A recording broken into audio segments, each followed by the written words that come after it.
c'est maintenant très, on va pas dire à la mode, mais de plus en plus on voit ce genre de simulation. Alors, c'est, je ne me rappelle pas, mais je crois que c'est Tinkercad. Tinkercad, c'est le logiciel. On va l'utiliser celui-là parce que dans celui-là, on peut faire des petits, par exemple, circuits programmables, comme par exemple la carte Arduino. La carte Arduino, il est très répandue maintenant, elle existe un peu partout, ça coûte pas cher et tout le monde l'utilise dans tous les projets. Et chaque fois que vous avez besoin de quelque chose, vous le trouvez déjà fait sur Internet. Donc, vous pouvez rapidement avancer, vous pouvez rapidement évoluer ou changer ou modifier des programmes. Donc, on pourra faire quelques exemples avec ça.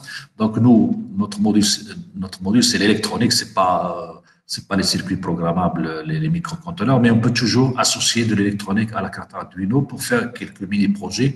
Donc, on pourra en profiter, par exemple, pour utiliser ce logiciel. Alors, je vais taper le nom, mais si je suis pas sûr de ça.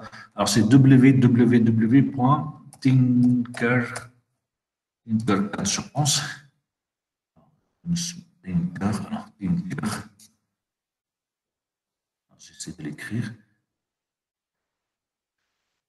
Tinkercad.com, je pense que c'est ça, mais sinon, si je me trompe, ça vous permettra de le trouver facile. C'est quelque chose qui ressemble à ça. Ça, je vous conseille de créer un compte de rentrée. Voilà, donc tinkercad.com. Donc, essayez de créer des comptes, comme ça, on pourra traiter quelques exercices, surtout par exemple, quand on va faire la diode. Alors, la diode, c'est un composant où il y a beaucoup de discussions. Quand on a plusieurs diodes dans un circuit, c'est beaucoup d'analyse et beaucoup de discussions. Alors, parfois, on traite un circuit, on l'analyse et on comprend voilà comment le signal va être. Il faut le visualiser pour voir c'est-à-dire on peut faire sa propre analyse et tracer sa propre fonction et après vérifier ça pratiquement sur, par exemple, ce logiciel. Donc, ce logiciel, il a deux interfaces. Une pour des conceptions 3D, des objets 3D dimensions, c'est-à-dire vous pouvez fabriquer un petit boîtier 3D et l'imprimer sur imprimante 3D.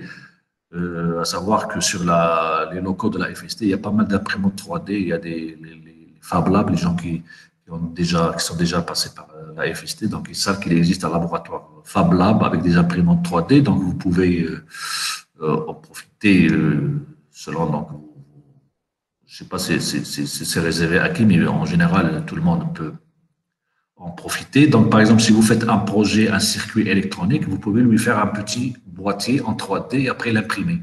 Donc, il y a deux interfaces. L'une, c'est pour faire des objets 3D et l'autre pour faire des circuits. Donc, vous pouvez faire des 3D si vous voulez, mais nous, ce qui nous intéresse, c'est les circuits. Donc, par exemple, on peut faire un circuit avec, par exemple, des résistances, un générateur variable sinusoïdal et des diodes, et on peut visualiser ça sur un oscilloscope pour voir la réponse de n'importe quel circuit. Donc, c'est très pratique. Et donc, essayez dans une première étape, donc, de créer un compte, parce qu'après, je vais vous donner des exercices ou des mini-projets, vous allez les faire, vous allez m'envoyer des liens, hein, parce que vous pouvez, parce que tout ce que vous faites sur ce site, il va être enregistré. Et vous pouvez tout partager via un lien. Donc, si je vous demande de m'envoyer le lien, vous allez m'envoyer juste le lien et moi, je peux cliquer sur le lien pour voir donc, votre travail, ce que vous avez fait. C'est ça, c'est-à-dire c'est pour vérifier donc, votre circuit, pour voir vos explications, etc. Donc, et surtout pour que vous vous entraîniez et que vous appreniez à analyser des circuits électroniques. Donc, autant en profiter tant que ça existe comme simulateur. Voilà donc pour les simulateurs. Les simulateurs en ligne, donc c'est disponible partout où que vous soyez. Si vous êtes dans un train et que vous avez juste votre téléphone, vous pouvez toujours le regarder. Mais ça ne remplace pas un simulateur installé sur ordinateur parce que c'est beaucoup plus puissant les logiciels. Pour le moment, hein, peut-être plus tard, on verra des logiciels purement en ligne qui font tout. Mais là, pour le moment, c'est encore plus puissant les logiciels qu'on installe sur son propre ordinateur. Donc, voilà. Alors, là, je parle de la simulation parce que ça permet d'analyser et de comprendre. Mais sinon, quand on a un projet, quand on veut réaliser quelque chose, après la simulation, on a besoin de tirer la carte de circuit imprimé pour souder les composants.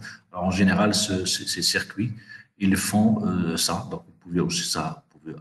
On ne va pas tout faire en classe, mais ça, vous pouvez le faire vous-même. C'est-à-dire voir comment on peut passer d'un schéma électronique ordinaire vers un schéma sous forme de circuit, un PCB, donc un circuit imprimé, et comment après souder les composants, etc. Pour finaliser, par exemple, si vous avez une idée ou un projet, vous pouvez donc le faire et finaliser.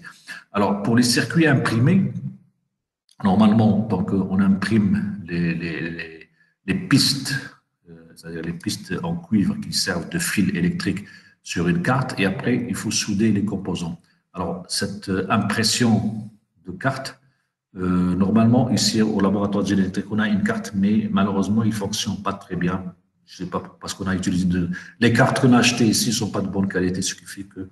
Mais ça, ce n'est pas un problème parce que maintenant, il y a des sociétés qui font des circuits imprimés à très bas prix.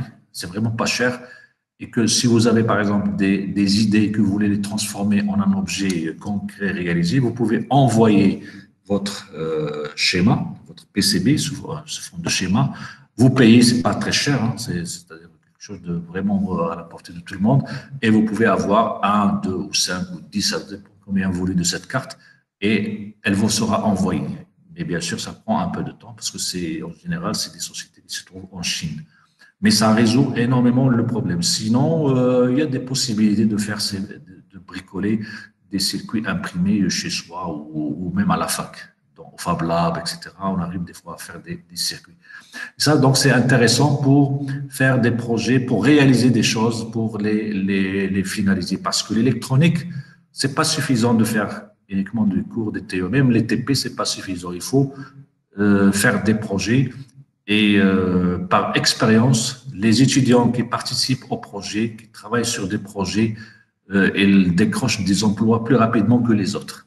Souvent, quand vous êtes dans des entretiens, après avoir obtenu un diplôme d'ingénieur, souvent, on vous pose des questions sur les projets que vous avez faits. Et ce sont ces projets qui vous donnent le plus de chances d'intégrer des sociétés ou des emplois. Voilà donc pour les simulateurs. Donc, il faut apprendre à les utiliser. Ils se ressemblent. Hein, la manière de les utiliser, c'est pratiquement la même chose. C'est-à-dire, on pose des composants grâce à la souris, on prend un composant, on le dépose, et puis on clique sur une borne et on tire sur un fil jusqu'à l'autre borne d'un autre composant pour relier ça par un fil. Donc, en général, c'est la même chose. Après, le branchement des oscilloscopes, des GBF, c'est la même chose. Mais il faut faire ça pour avoir un peu d'expérience. Voilà, alors donc je vais revenir sur si vous avez d'autres questions, avant de retourner à notre cours.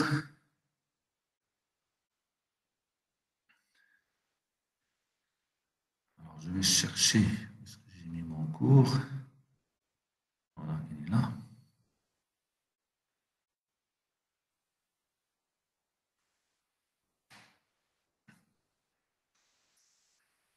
Donc, alors, nous avons vu l'essentiel. Alors, ce qu'il faut savoir, c'est que dans un circuit électronique, avec la loi d'Ohm, la loi des nœuds et la loi des mailles, on peut presque tout faire. On peut faire tous les calculs, toutes les analyses. Mais quand on a 2, 3, 4 ou 5 mailles, c'est beaucoup de calculs parce que plus vous avez de mailles, plus vous avez de courants inconnus et plus vous avez d'équations. Alors, 5 équations, 5 inconnues, c'est beaucoup de calculs. Avec 2 mailles, on a déjà 3 équations et 3 inconnues. Mais sinon, il faut apprendre à utiliser des techniques telles que le diviseur de tension, le diviseur de courant et des théorèmes fondamentaux comme le théorème de Thevenin, le théorème de superposition, le théorème de Millman. C'est-à-dire, il faut apprendre à lire un schéma électrique. Quand vous regardez un schéma électrique, il faut savoir, il faut essayer de détecter les choses à faire. Voilà, ici j'ai un diviseur de tension. Voilà, ici j'ai un court-circuit qui peut déjà éliminer une partie du circuit, ou bien un circuit ouvert ici, donc il n'y a pas de courant. Ici je peux appliquer Thevenin, ici c'est mieux d'appliquer Millman. Donc ça c'est des choses qu'on apprend par expérience. C'est-à-dire qu'il faut s'entraîner sur ça pour avoir l'œil sur un schéma, c'est-à-dire avoir une meilleure vision des schémas électroniques. Parce que des fois, si vous vous lancez dans des calculs, vous pouvez par exemple faire un calcul qui va durer une demi-heure et avec beaucoup de calculs, on a beaucoup de risques d'avoir des erreurs, alors qu'il existe des chemins beaucoup plus raccourcis Et donc, on peut faire beaucoup plus rapidement, peut-être